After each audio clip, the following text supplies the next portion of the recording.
Quick reading for May the 5th to May the 6th, Leo. Your cards are the Four of Pentacles, the Four of Swords, and the Fool card.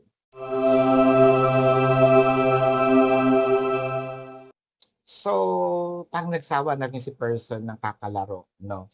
Um, Kakalaro siguro literally, no, ng games online, or it can be kakalaro ng puso mo or kakalaro sa ibang tao.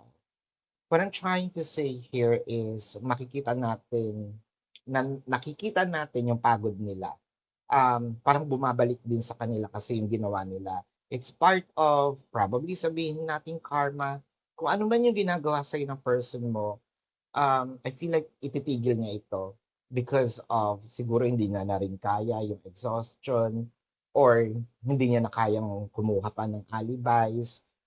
May pag-amin tayong nakikita at parang pakiwari ko, pwede mong sabihin na itong relationship na ito, yung heightened energy, no, huhupa.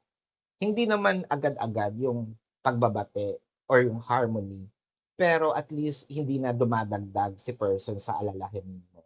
This is your quick reading for May the 5th to May the 6th, Leo. My name is Daphne, but spirit calls me bye bye.